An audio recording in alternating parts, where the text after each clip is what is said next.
अस्सलामुअलैकुम दोस्तों, उम्मीद करता हूँ आप सब खैरियत से होंगे। आज के इस वीडियो में हम HTML की टेबल की हेल्प से चैसबोर्ड को क्रिएट करेंगे। इस वीडियो के अंदर हम चैसबोर्ड को टेबल की हेल्प से क्रिएट करेंगे। तो मैं आपको एक रफली कोड स्ट्रक्चर समझा देता हूँ कि हम अपनी चैसबोर्ड डॉट HTML के अंदर किस तरीके से काम करेंगे और ये टेबल को हम किस तरीके से क्रिएट करेंगे।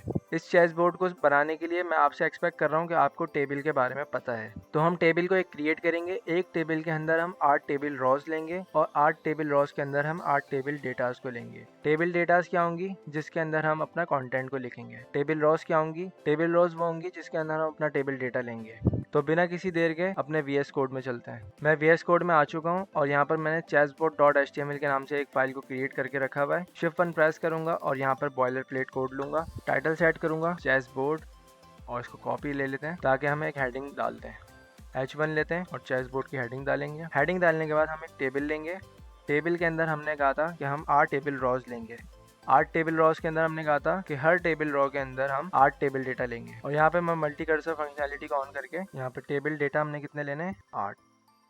तो यहाँ पे मैंने टेबल डेटास भी ले लिए अपने। इस चैसबोर्ड के अंदर हम स्टाइल टैग की हेल्प से स्टाइलिंग करेंगे और सबसे पहले हम बॉडी को ब्लैक कलर देंगे बैकग्राउंड के अंदर ताकि हमारी बॉडी ब्लैक हो जाए। लाइव सर्वर की एक्सटेंशन आप इंस्टॉल कर लिएगा और फिर ओपन विद लाइव सर्वर की हेल्प से आप इसको लाइव करेंगे। तो आप देख सकते हो आपका जो चैसबोर्ड की जो फाइल है वो ब्राउजर पे खुल चुकी है और पोर्ट नंबर आपका ये आ रहा है लोकल होस्ट और इस पे ये आपकी फाइल रन हो रही है। जैसे कि मैंने तुम्हें बताया था बैकग्राउंड ब्लैक करेंगे। बैकग्राउंड कलर आ चुका ब्लैक। यहाँ पर हम सूडो क्लास का यूज करते हुए टेबल को डायरेक्ट पकड़ेंगे और हम इसको बॉर्डर देंगे 2 पिक्सल्स का ताकि हमें पता चले कि आया हमारी टेबल किस तरह से दिख रही है। तो तुम देख सकते हो ये मेरी टेबल इस तरीके से शो हो रही है और मैं यहाँ पर इसको थोड़ा सा मार्जिन भी दे देता हूँ। ऊपर से मार्जिन दे देते हैं 20 पिक्सल्स का और साइडों से ऑटो कर देते हैं ताकि ये सेंटर में आ जाएगा। अच्छा तुम देखो यहाँ पे मैंने हेडिंग लिखी थी चैसबोर्ड की, वो मुझे नजर नहीं आ रही। ये इधर है चैसबोर्ड की हेडिंग, तो इसका कलर भी सही करते हैं। H1 इसको टेक्स्ट अलाइन सेंटर करेंगे सबसे पहले और इसका कलर जो है वाइट कर देंगे। तो तुम देख सकते हो हमारी हेडिंग भी सेंटर में आ गई है और हमारी टेबल भी। टेबल के अंदर हमारे पास टेबल रॉस थी और टेबल रॉस के बाद हमारे पास टेबल डेटा था। टेबल डेटा को हम सूडो क्लास की हेल्प से पकड़ते हैं और इसको हम विड्थ देंगे 60 पिक्सल्स की और हाइट भी हम इसको 60 पिक्सल्स की दे देते हैं। और यहाँ पर हम टेबल के अंदर बॉर्डर कोलैप्स कर देते हैं ताकि ये स्पेसेस को ख़त्म कर दे।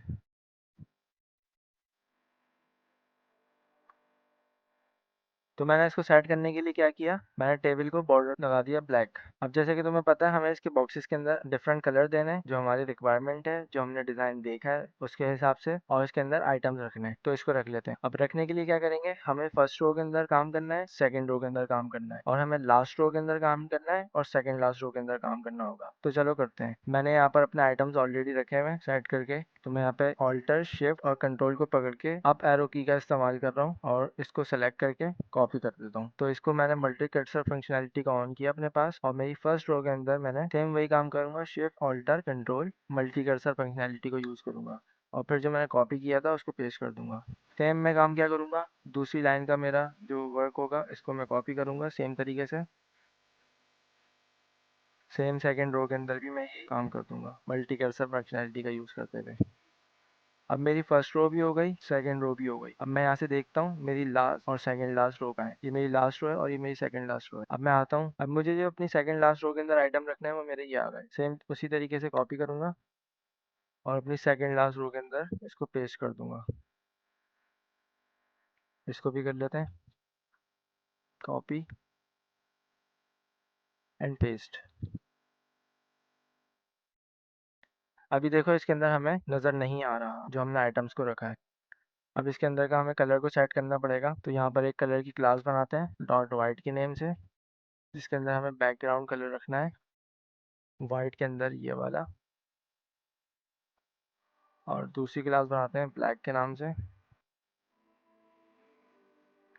जिसके अंदर हमें कलर रखना होगा कि हमने जो आइटम्स रखे थे वो यहाँ पे तुम्हें साइड में नज़र आ रहे हैं। अब है सिर्फ हमारा कलर्स का काम रह गया और हमें जो है अपने आइटम्स को सेट करना बाकी रह गया है। तो हम कलर की सेटिंग करते हैं। सबसे पहले एक क्लास बनाते हैं जिसके अंदर सबसे पहले ब्लैक देंगे और इस क्लास को कॉपी करते हैं, एक बॉक्स छोड़ के, एक सेल छोड़ के उसके अगले सेल में स्पेस पेस्ट। यही काम हम यहाँ पर करेंगे और सिर्फ क्लास का नाम चेंज कर देंगे, यहाँ पर वाइट कर देंगे। Paste paste and paste. अब तुम देख सकते हो कि मेरा ये कलर आ चुका है और इसको जो है अभी हम सेट कर देते हैं हाथों हाथ, ताकि हम इसका फॉन्ट साइज भी सेट कर सकें और कलर भी।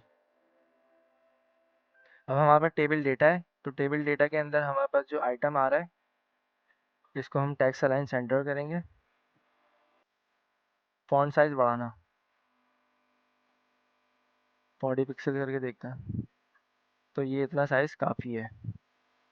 अब सिर्फ हमारा सारा काम कलर का रह चुका है। तो हमने पहली टेबल रॉ के अंदर काम किया था, पहले ब्लैक दिया था, तो इसका अब हमें ऑपोजिट कलर करना पड़ेगा।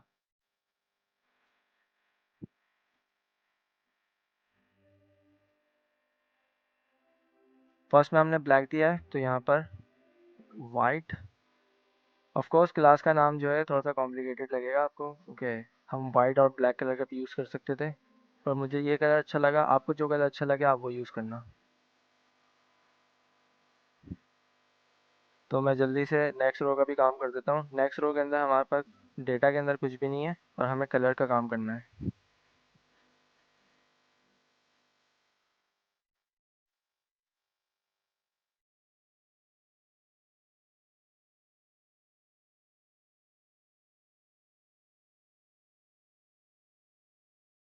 यहाँ पे वही मल्टी कर्सर फंक्शनैलिटी करके मैंने काम किया है।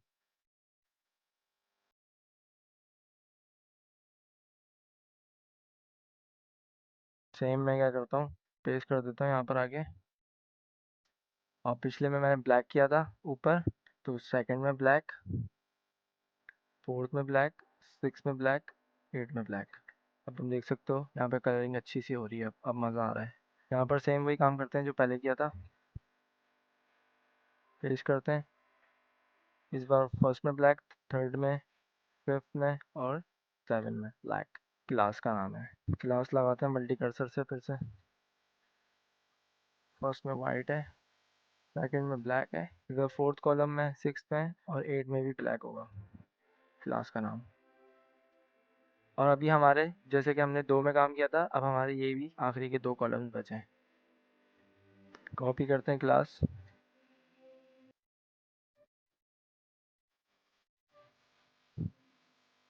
सेकंड, फोर्थ, सिक्स और एट।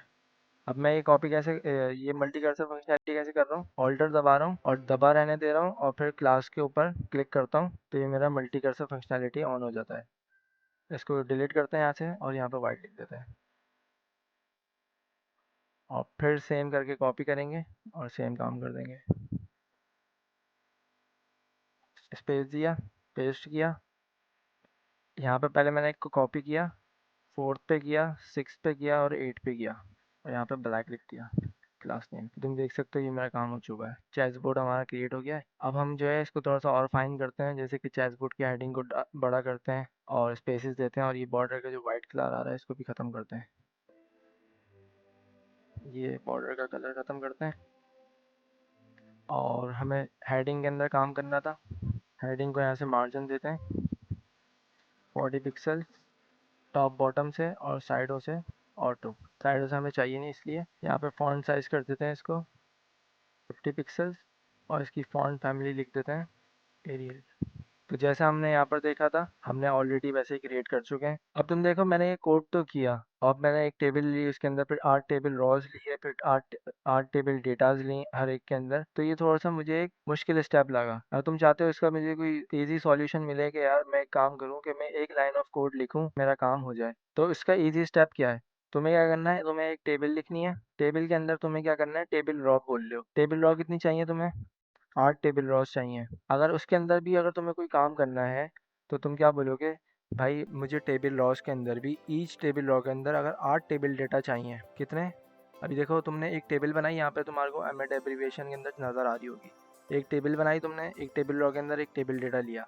अगर मैं यहाँ इसको बोलता कि भाई मुझे 8 टेबल डेटा चाहिए, तो देखो यहाँ पे क्या हुआ, एक टेबल डेटा के अंदर 8 टेबल डेटा आ गए। समझे? तो ये काम कितना आसान हो गया। और अगर तुम्हें क्लास भी देनी थी तो तुम क्या करते, यहाँ पे डॉट करते और जो तुम्हें क्लास देनी है, जैसे मैंने ब्लैक दी थी तो मैं ब्लैक दे देता। और फिर मुझे क्या करना था, बस जहाँ पे मुझे वाइट क्लास लगानी थी मैं वहाँ पे वाइट क्लास लगाता और अपने फर्स्ट और सेकंड रो के अंदर जो मैंने आइटम को कॉपी पेस्ट किया है वो काम करता और स्टाइल टैग की हेल्प से अपनी स्टाइलिंग कर देता। अब तुम ये देखो मेरी ये पूरी टेबल क्रिएट होके आ गई। करने को मैं ये भी काम कर सकता था, पर मुझे तुम्हें समझाना था, तो इसलिए मैंने इस काम को प्रेफर नहीं किया तुम्हारे लिए, क्योंकि तुम अभी बिगिनर्स हो। तो उम्मीद करता हूँ तुम्हें ये दोनों स्टेप्स अच्छे लगे होंगे। इसको बताने का मकसद ये था कि तुम्हें दूसरे स्टेप्स का भी आइडिया हो। उम्मीद करता हूँ तुम्हें ये वीडियो अच्छी लगी होगी। अगर वीडियो पसंद आए तो चैनल को लाइक और सब्सक्राइब करना, और अपने दोस्तों के साथ इस प्रोजेक्ट को भी शेयर करो, और अपने ग्रुप्स के अंदर भी इसको शेयर करना। अपना बहुत सारा ख्याल रखना। अल्लाह हाफिज़।